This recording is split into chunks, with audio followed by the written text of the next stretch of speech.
Hello everyone, welcome to Deepak classes की दैनिक समसामयिकी की करंट अफेयर की श्रृंखला में आपका एक बार फिर से जोरदार स्वागत है। चलो आइए, जो हमारा 14 तारीख का करंट अफेयर है उसकी हम शुरुआत करते हैं। तो ये रहा आपका 14 तारीख का महत्वपूर्ण आपकी दैनिक समसामयिकी। तो पहला प्रश्न क्या कहता है कि हाल ही में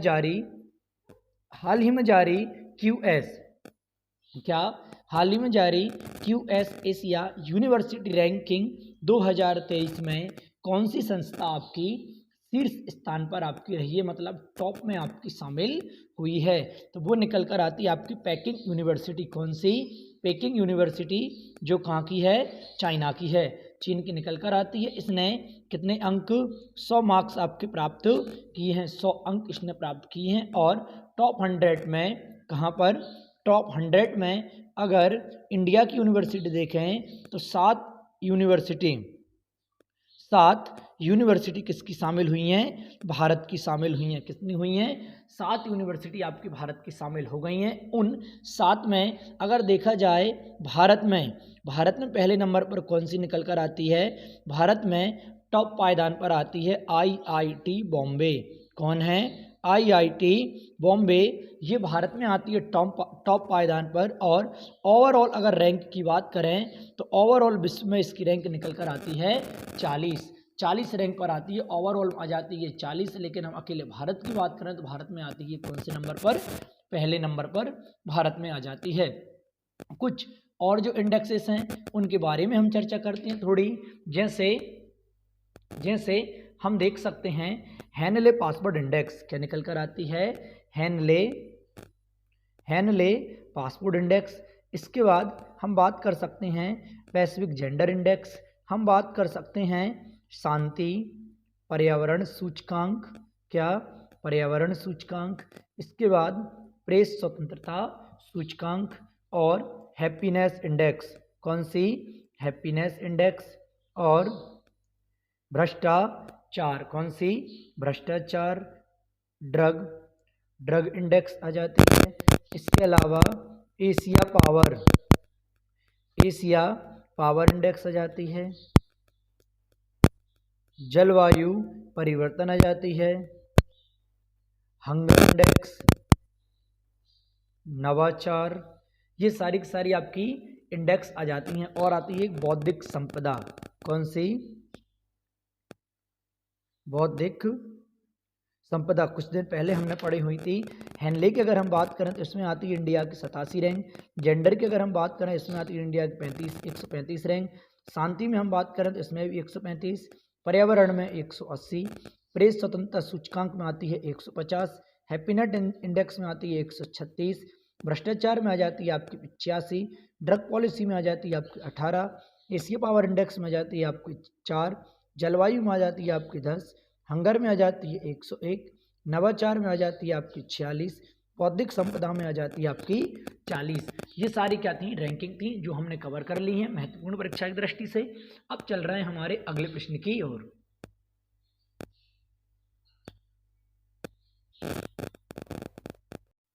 ये रही अगली न्यूज।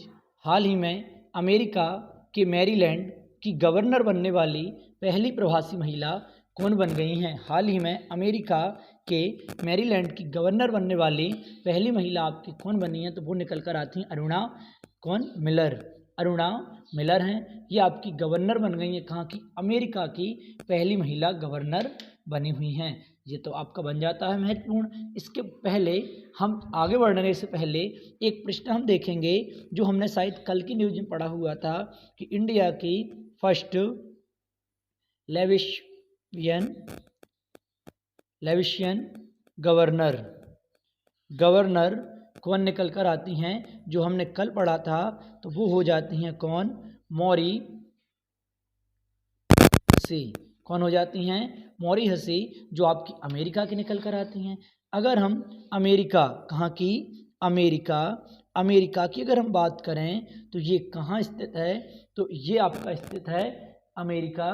तो ये आ जाता आपका उत्तर अमेरिका में। कहाँ है? उत्तर अमेरिका में निकल कर आ जाता है। और इसकी अगर कैपिटल देखें तो क्या निकल कर आती है? Washington DC। वाशिंगटन डीसी इसकी क्या आ जाती है, कैपिटल।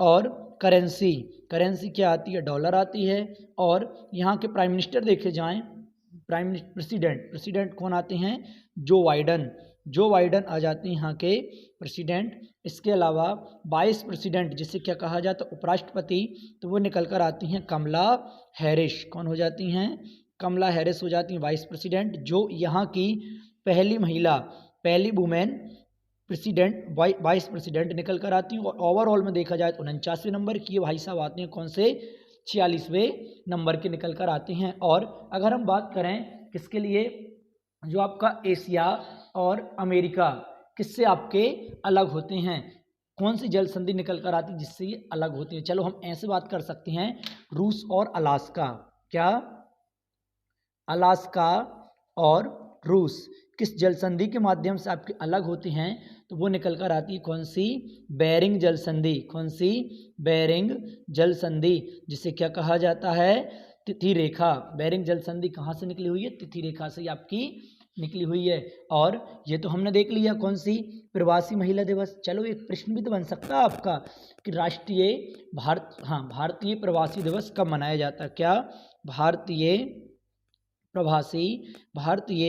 प्रवासी डे, भारतीय प्रवासी डे कब मनाया जाता है, तो ये मनाया जाता है 9 जनवरी को मनाया जाता है। और कब से मनाया जा रहा है, 9 जनवरी सन 1915 से महात्मा गांधी स्वदेश अपने भारत लौट कर आए थे, तब से ये मनाया जा रहा है। इंडिया में अगर हम बात करें, क्या, जैसे हमारा प्रेसिडेंट और एक होता है हमारे इधर कौन, गवर्नर, जिसे हम क्या कहते हैं, राज्यपाल। क्या कहते हैं, राज्यपाल हम कहते हैं। अगर इनकी थोड़ी सी चर्चा कर ली जाए, अब कैसी चर्चा कर ली जाए कि ये जो भाई साहब होता है राज्यपाल, ये अध्यादेश, क्या, अध्यादेश किस आर्टिकल के तहत जारी करते हैं और क्षमादान इन्हें किस आर्टिकल के तहत होता है। अगर राज्यपाल की हम बात करें कि राज्यपाल महोदय हैं, ये अध्यादेश जारी करते हैं आर्टिकल 213 के तहत, और जो हमारे प्रेसिडेंट हैं जारी करते हैं 123 के तहत। और जो हमारे राज्यपाल हैं उन्हें क्षमादान की शक्ति होती है 161 के तहत, और इन्हें होती है आर्टिकल 72 के तहत। क्या होती है, क्षमादान की शक्ति। ठीक है, अब बढ़ रहे हैं हमारे अगले प्रश्न की ओर। अगला प्रश्न क्या कहता है कि 2023 में महिला विश्व बॉक्सिंग, क्या, महिला विश्व बॉक्सिंग चैंपियनशिप की मेजबानी कौन सा देश आपका करेगा, कब का, 2023 में। होस्ट कंट्री कौन सी आ रही है, होस्ट कंट्री, तो वो निकल कर आ रही है कौन, इंडिया। कौन कर रहा है 2023 में से, भारत ऑर्गेनाइज आपका कर रहा है। और भारत भी कहाँ पर करेगा, तो नई दिल्ली में आपका भारत इसे ऑर्गेनाइज करेगा। कहाँ करेगा, नई दिल्ली में करेगा। इससे पहले 2006 और 2018 में भी इंडिया क्या कर चुका है, आपका इसे होस्ट कर चुका है। और मतलब, और अगर हम बॉक्सिंग प्लेयर देखें, कौन कौन से बॉक्सिंग प्लेयर इंडिया में जो आपके महत्वपूर्ण हैं, जैसे निखत जरीन, कौन हो जाते हैं, निखत जरीन। एक आ जाती हैं आपकी मैरी कॉम, कौन, मैरी कॉम, ये हो जाती हैं। इसके बाद लवलीना, कौन, लवलीना बोरगोहन, लवलीना बोरगोहन आ जाती हैं। ये आ जाती हैं 2022 में। और इन्होंने क्या जीता, गोल्ड जीता 2022 में। और मैरी कॉम तो आपकी अच्छी प्लेयर हैं।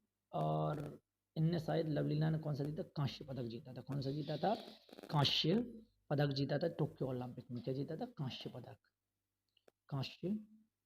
पदक इन्होंने ब्रॉन्ज जीता हुआ था। ये थोड़े महत्वपूर्ण हैं आपके, जो पूरे पहले न्यूज में रह चुके हैं। अगर हम बात करें एशिया कप की, जो हम देख रहे हैं, एशिया कप की मेजबानी किसने की, तो ये किसने की, आपकी चाइना ने की है। किसने की है, चाइना ने की है। ये भी बहुत महत्वपूर्ण बन जाता है प्रश्न। एक मुझे याद आ गया सडनली कि एशिया कप, अच्छा एशिया कप की शुरुआत कब से की गई थी, तो एशिया कप की शुरुआत की गई थी 1991 कब से।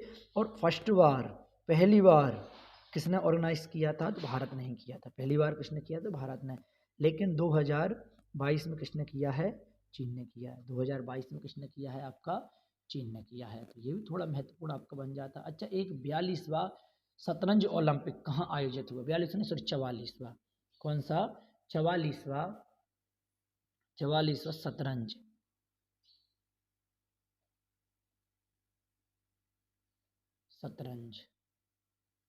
शतरंज ओलंपिक ये कहाँ आयोजित हुआ? तो ये हुआ है आपका चेन्नई। कहाँ हुआ है? चेन्नई ऑर्गेनाइज हुआ है। ठीक है, अगले प्रश्न की ओर चल रहे हैं अब हम। ये रहा अगला प्रश्न कि 9 से 19 नवंबर 2022 को 15वीं एशियाई यरगन चैंपियनशिप कहाँ आपकी आयोजित की गई? क्या बात चल रही है? 9 से 19 नवंबर 2022 को 15वीं यरगन चैंपियनशिप कहाँ आपकी ऑर्गेनाइज की गई? तो ये ऑर्गेनाइज की गई है कहाँ पर? दक्षिण कोरिया। दक्षिण कोरिया में आपकी ऑर्गेनाइज की गई है। और अगर हम बात करें यरगन मतलब किससे संबंधित है? शूटिंग से। किससे संबंधित है? शूटिंग से। अगर हम शूटिंग प्लेयर देखें, कौन से वाले प्लेयर देखें? शूटिंग प्लेयर इंडिया में कौन कौन से निकल कर आ जाते हैं? तो वो निकल कर आ जाते हैं जैसे आपकी एक मनु भाकर। कौन है? मनु भाकर, ये भी शूटिंग प्लेयर हैं। और अर्जुन बकुटा, ये भी शूटिंग प्लेयर हैं। और एक आ जाते हैं दिव्यांग पवार,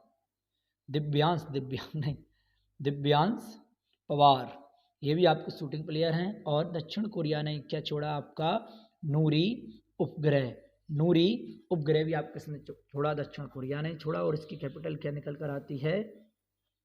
सियोल। कैपिटल क्या जाती है? सियोल आती है। ठीक है, कैपिटल हो जाती है सियोल। किसकी बात चल रही है? इसकी। और फीफा का ऑर्गेनाइजेशन कहाँ होना है? किसका? फीफा 2022 कहाँ हुआ है?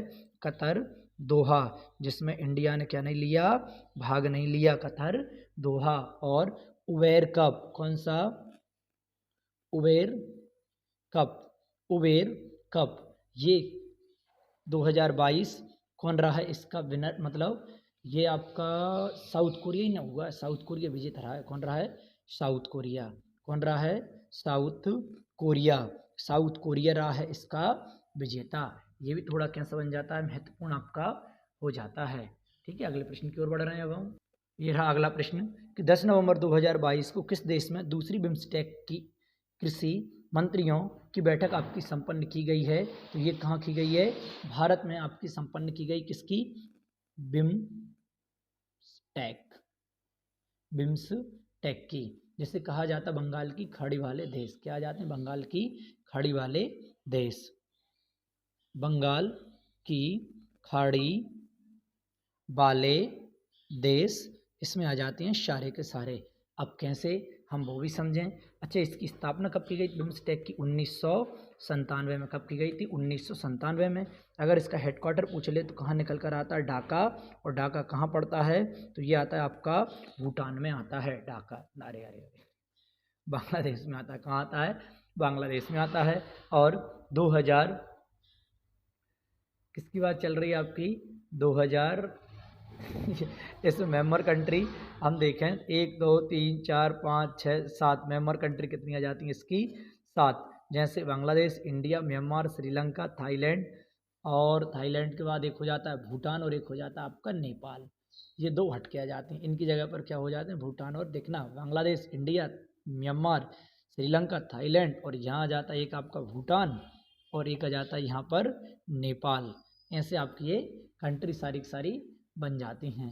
ठीक है। और कृषि मंत्री की अगर हम बात करें, कौन से कृषि मंत्री? तो कृषि मंत्री कौन निकल कर आते हैं? नरेंद्र सिंह तोमर। कौन है? नरेंद्र सिंह तोमर कृषि मंत्री आपके हैं। ठीक है, नरेंद्र सिंह तोमर कृषि मंत्री हो जाते हैं। हाँ, तो ये रहा आपका अगला प्रश्न। क्या कहता है कि राष्ट्रीय शिक्षा दिवस कब आपका मनाया जाता है? क्या है? राष्ट्रीय शिक्षा दिवस। तो राष्ट्रीय शिक्षा दिवस मनाया जाता है आपका कब? 11 नवंबर को मनाया जाता है। कौन सा? राष्ट्रीय शिक्षा दिवस। अगर हम शिक्षा से ही बात करते हैं तो पहले शिक्षा मंत्री किसके तहत? जो हमारा पहले मानव संसाधन जो मंत्रालय हुआ करता था उसमें पहले शिक्षा मंत्री कौन निकल कर आते हैं? अगर उसकी बात करें तो मौलाना अबुल कलाम आज़ाद। कौन हो जाते हैं? मौलाना अबुल कलाम आज़ाद। मौलाना अबुल कलाम आज़ाद आपके हो जाते हैं। और ये दिवस मनाए जाने की घोषणा कब की गई थी? 2008 में की गई थी। 2008 से दिवस मनाया जा रहा है। पहले हुआ करता था मानव संसाधन विकास मंत्रालय, मानव संसाधन विकास मंत्रालय, बट अब उसका नाम बदल कर क्या कर दिया है? शिक्षा मंत्रालय। किस पॉलिसी के तहत हुआ है? न्यू एजुकेशन पॉलिसी के तहत हुआ है। आपका कस्तूरी रंगन समिति की सिफारिश पर आपका हुआ है। ये भाई साहब हैं जो मौलाना अबुल कलाम आज़ाद, इन्हें भारत रत्न से सम्मानित किया गया था। कब? सन 1992 में।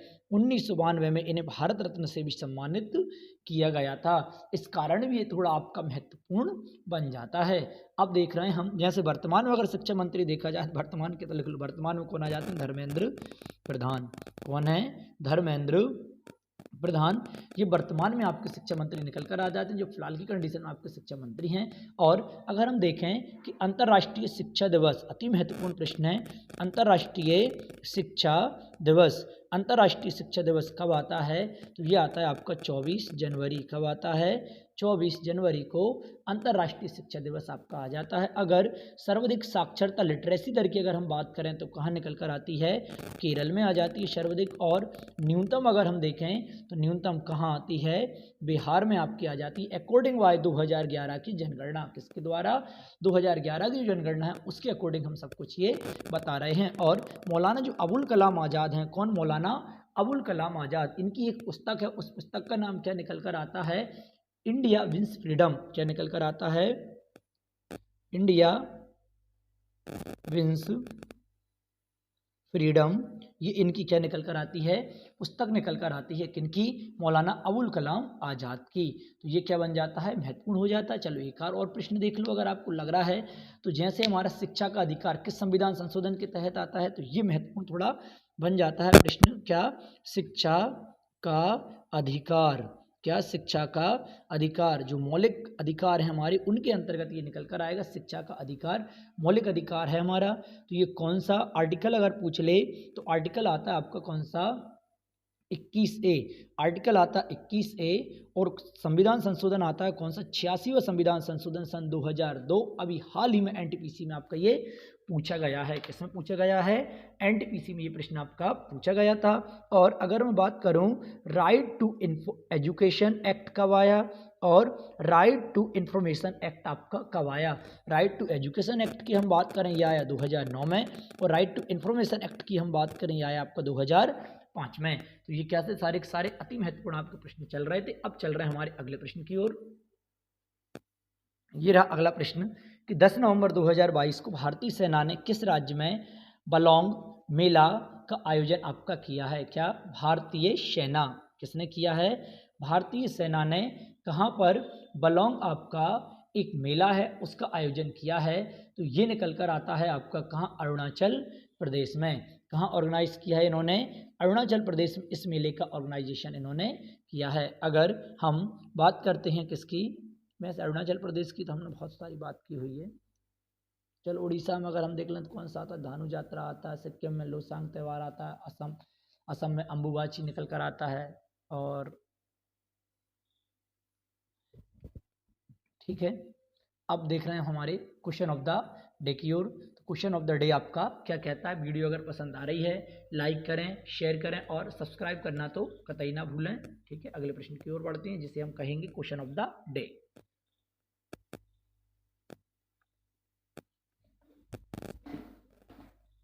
यह है क्वेश्चन ऑफ द डे कि हाल ही में मुख्यमंत्री डेयरी प्लस योजना का शुभारंभ आपका कहाँ किया गया है? मध्य प्रदेश, उत्तर प्रदेश, उत्तराखंड एंड आपका जम्मू एंड कश्मीर। जो भी आपको इसका आंसर उचित लगे वो आप कमेंट के माध्यम से हमें बताएंगे। आपका दिन मंगलमय हो। Thank you.